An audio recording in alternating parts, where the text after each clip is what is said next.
How do you respond when the globe's biggest democracy chooses it doesn't require your approval anymore? You fight back fiercely. This goes beyond simple trade disputes. This concerns authority. And currently, India is escaping control. America recognizes this reality and feels anxious. During July's final days, ex-President Donald Trump warned of imposing 25% duties on goods from India. The stated explanation, unbalanced trade. The actual motivation, India advances rapidly while Washington dislikes losing command over what it cannot manage. Here's what many fail to grasp completely. India has moved past simply keeping pace. They're constructing an alternative tomorrow, making established superpowers extremely uneasy. Consider this. America has dominated global standards for more than 100 years, technologically, economically, and culturally too. Yet we're witnessing a different type of nation emerge. Rather than mimicking Western approaches, they're pursuing something much more intriguing, competing using their own methods. Today, India ranks as the world's fifth biggest economy, tracking toward third position before 2030 ends, likely surpassing both Japan and Germany. However, this extends beyond simple GDP figures. This concerns the nature of power India is developing. Examine these statistics. More than 1.4 billion citizens, with most being younger than 30.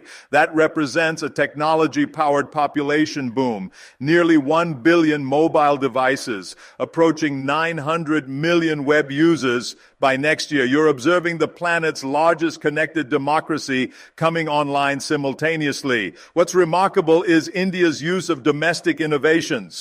Their UPI payment network doesn't just rival Visa and MasterCard, it exceeds them in processing volumes. ISRO, their space organization, successfully reached the lunar South Pole, spending less than typical Hollywood film buzz. D-jets. Additionally, they're organizing human space missions called Gaganyaan for 2026.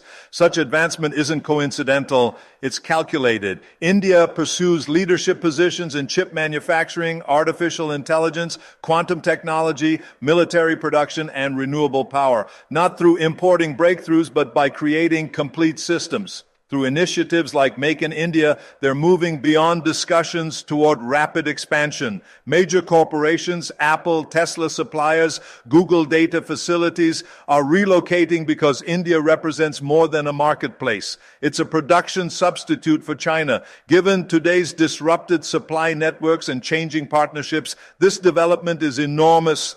What does America face because of this? Let's speak honestly. Washington expects to remain the central hub. When America makes requests, nations typically comply. But India operates differently. India pays attention, then decides independently. That's what DC officials are beginning to understand. India isn't developing into a conventional partner. It's evolving into its own power center. Independent, practical, and self-governing. This frightens policymakers, not because India acts hostile, but because it no longer seeks permission.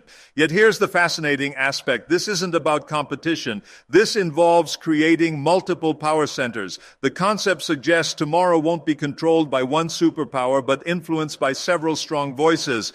India certainly represents one such voice currently. Therefore, America experiences pressure. Trump's tariff warnings are reactions. However, don't confuse reactions with reality, because India's growth isn't meant to challenge others. India rises because it finally possesses the capability. For 1 billion people who've waited generations for opportunity, this isn't threatening. This represents fate finally arriving. When you question why America suddenly emphasizes trade gaps and Russian petroleum, understand this: it transcends economics. The world realizes India no longer follows others. It's prepared to guide.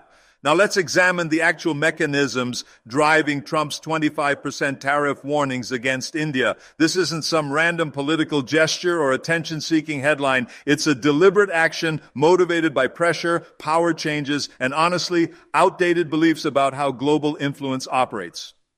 Begin with commerce. America has historically assumed its markets represent the reward, and entry requires attached conditions. For years, this approach succeeded. America possessed the deepest resources, largest consumer base. ace and technology everyone desired. But advancing to 2025, the situation has transformed. India no longer produces exclusively for American consumption. They're manufacturing for themselves and the remaining world. Trump's advisors claim Indian exports, fabrics, automotive components, electronics, medicines receive unfair American market access while U.S. products encounter high Indian tariffs. They describe this as excessively one-sided. Examining raw statistics, they're somewhat correct. Consider this example. Typical Indian duties on American agricultural goods reach approximately 39%. U.S. duties on Indian products stay closer to 5.7%. But here's the complexity. India contains 1.4 billion people. Many inhabit rural or semi-urban regions, simply flooding markets with American grain, dairy, or wheat, while expecting local farmers to survive isn't realistic. This isn't trade protection, it's economic preservation. India's administration attempts lifting hundreds of millions from poverty without destroying rural livelihoods simultaneously. Yet for Trump, complexity isn't the focus. Control represents his priority. His trade philosophy doesn't center on mutual benefits. It focuses on winning more. If you purchase Russian petroleum, acquire Russian defense equipment, and restrict American agriculture from your markets, he'll apply pressure. That defines the Trump approach, simply stated. When India continued acquiring Russian S-400 systems despite CAATSA warnings and began importing reduced-price Russian oil during Ukraine's conflict, Washington took personal offense, not because India broke treaties, they didn't, but because they made independent choices that couldn't be accepted. Let's discuss strategy. America currently engages in intense rivalry with China. They view India as Asia's natural balance. But here's the problem. America desires India as a partner while expecting junior partner behavior. That situation won't continue. India seeks strategic independence, the liberty to conduct business with America, Russia, France, Japan, or anyone they select. This isn't rebellion. This represents diplomacy within a multipolar environment. Why now? Why did Trump publicly announce tariff threats in July 2025? Because he's campaigning. He wants American voters seeing his toughness on trade, China, and anyone not playing fairly. India became his newest target, not from weakness, but from visibility. The contradiction is this. India's growing power increases pressure on them, not just from adversaries, but from allies too. Power creates friction. Trump understands this. He's using India as demonstration, warning other nations. Follow American terms or face consequences. But this logic has problems. It assumes old strategies still function, that tariffs and threats will force countries back into compliance. What it overlooks is a new generation of confident, self-sufficient nations unafraid to pursue their own directions. India isn't abandoning America. They're simply not surrendering to it. That's what truly provoked Trump. Here's something people overlook. India has stopped playing binary games. They're not selecting between East and West. They're constructing their own network. Think of it as a new operating platform, one not dependent on single app store.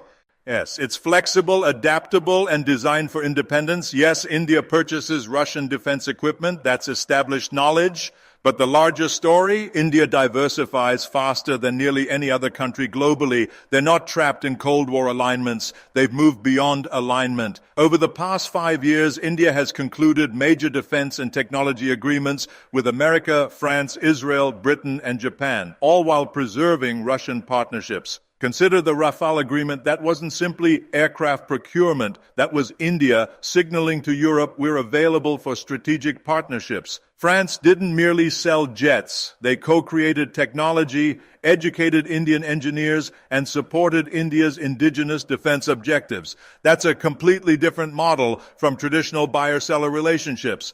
Then there's the India-UK 2030 framework, long-term cooperation on cyber defense, AI, clean energy, and digital commerce. It's not dramatic, but it's foundational. It's establishing frameworks lasting beyond news cycles.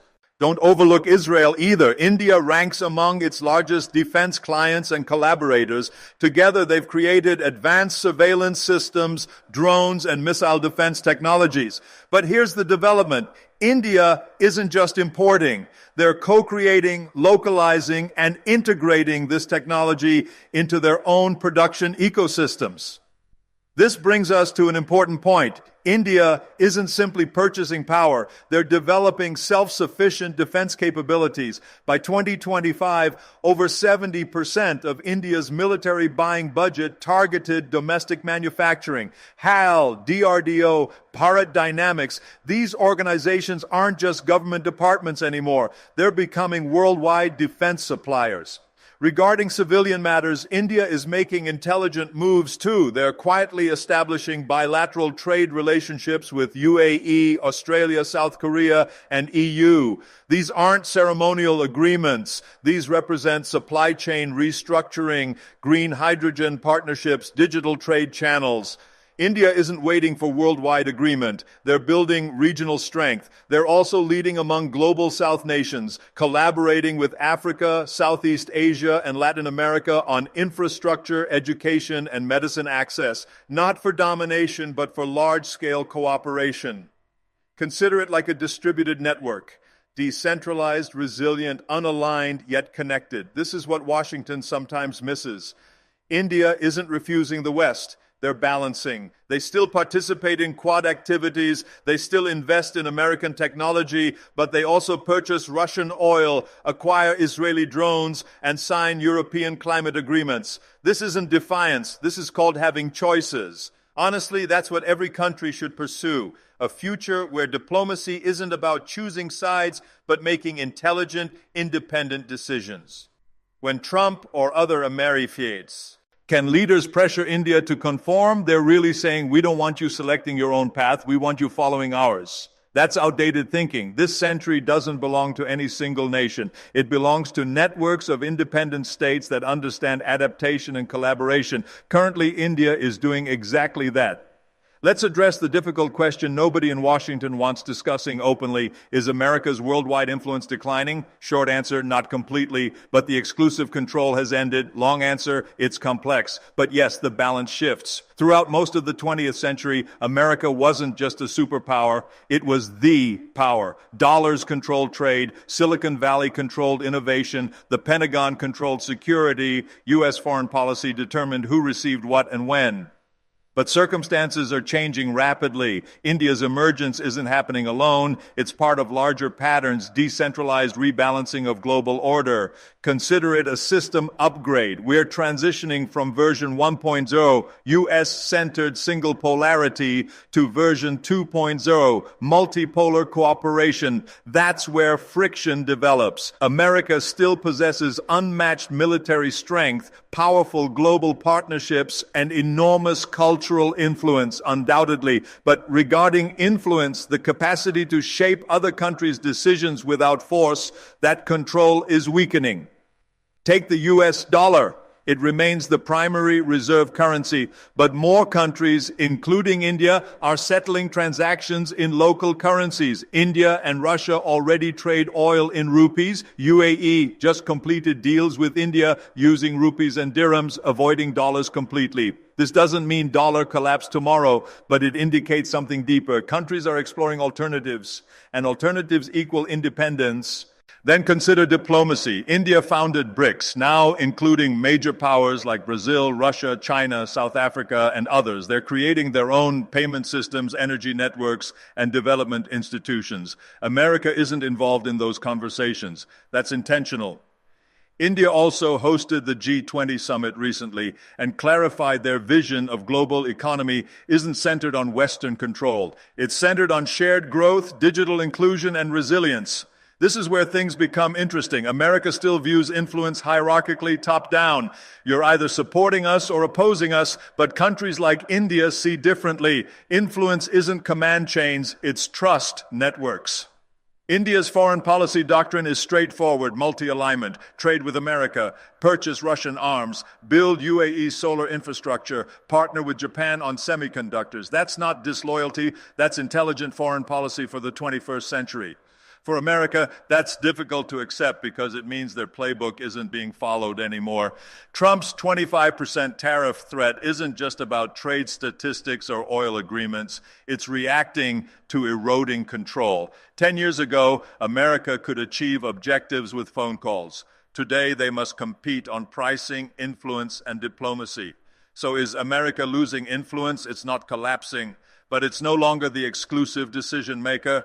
In a world where India rises, Africa asserts itself, and Latin America reorganizes, American dominance isn't guaranteed, it's negotiable. The real challenge isn't India's strength, it's America's difficulty adapting to a world that doesn't wait for instructions. That's the direction we're heading, from command to cooperation. Here's terminology you'll hear frequently in Indian foreign policy discussions: strategic autonomy. It's not flashy or loud, but it's possibly one of the most disruptive concepts in 21st century geopolitics, because it really means we'll partner with everyone, but we won't obey anyone. For decades, the international system was binary. You belonged either to the American camp or Soviet one. But today, countries like India are reshaping that equation. They're declaring, we're not interested in being someone's satellite. We're interested in being independent, economically, militarily, and diplomatically. That's powerful. And that's exactly what frustrates Washington, because India isn't refusing cooperation. They're refusing alignment with conditions. America wants India committing fully to Western blocs, especially as tensions with China and Russia increase. But India's response has been clear. We'll work with you, but we'll determine the conditions. This became evident during the Russia-Ukraine conflict. America expected India to condemn Russia, follow sanctions, and sever energy connections. But India didn't. Not because they support warfare, they don't, but because they don't delegate their foreign policy to other capitals. They continued purchasing discounted Russian oil, ensuring energy security for 1.4 billion citizens. They maintained neutral positions at the United Nations, selecting diplomacy over division. Look at defense matters. India participates in joint U.S. Navy exercises while conducting military training with Russia and even China. That's not contradictory messaging. That's non-aligned pragmatism. India understands that genuine independence comes from having options, from not placing all security resources in one geopolitical basket. What makes India's position unique is they're not attempting to become the next traditional superpower. They're not invading countries. They're not establishing foreign bases. They're not promoting ideology. They're just building resilience through manufacturing, energy diversification, space technology, financial technology, and diplomacy. This type of self-determined behavior disrupts established power structures. America often expects loyalty in exchange for partnerships, but India offers something else: equal partnerships. They don't want being told who to trade with, who to sanction, or which side of history to support. They're choosing their own side, India's side. That's what any responsible nation should do. In a multipolar world, independence is the most valuable currency. India is accumulating it rapidly by being neutral when sensible, firm when necessary, and flexible when strategic. When Trump or any U.S. official complains that India isn't doing enough, they're really saying India isn't doing what we want. But that's the entire point. India doesn't need permission anymore. They need partners, not supervisors. Strategic autonomy isn't isolation. It's intelligent engagement. It's saying, we're in the room, we're at the table, but we're here on our own terms. That's not defiance. That's modern diplomacy. And India is perfecting it. So here we stand. A former U.S. president has threatened 25% tariffs on Indian exports. Negotiations are tense. Headlines are dramatic. But step back, zoom out, and the question becomes, what actually happens next? Here's what won't happen. India isn't going to panic. They aren't going to surrender under pressure, because this isn't 1990s India. This is 2025 India. A nuclear power, a space innovate, and the planet's largest democracy. The India that once depended on foreign assistance now launches satellites to the moon. The India that once negotiated from weakness now establishes G20 agendas. In this new world, economic threats don't function like they used to. Tariffs might cause temporary pain. Yes, Indian exporters in textiles, gems, and electronics could experience short-term difficulties. But long-term, this might actually speed up India's economic transformation. Indian trade officials are already strengthening connections with Africa, the EU, and Middle East. Bilateral agreements are being accelerated. Rupee-based settlements are expanding. Make in India is becoming reality, not as a slogan, but as manufacturing truth. The real danger isn't for India, it's for America. Because if America applies too much pressure, they might push India toward greater economic independence and diplomatic hedging. In attempting to control the partnership, the US might lose it completely. Think about it this way. In software, if your platform becomes too restrictive, developers leave. In geopolitics, if your diplomacy becomes too conditional, partners diversify. Right now, India is diversifying. But here's the positive news. This doesn't have to become a breakdown. It can become a breakthrough. America and India share values, democracy, innovation, and the belief that the future should be shaped, not inherited. If both sides choose respect over control, they can build something far more powerful than a trade agreement.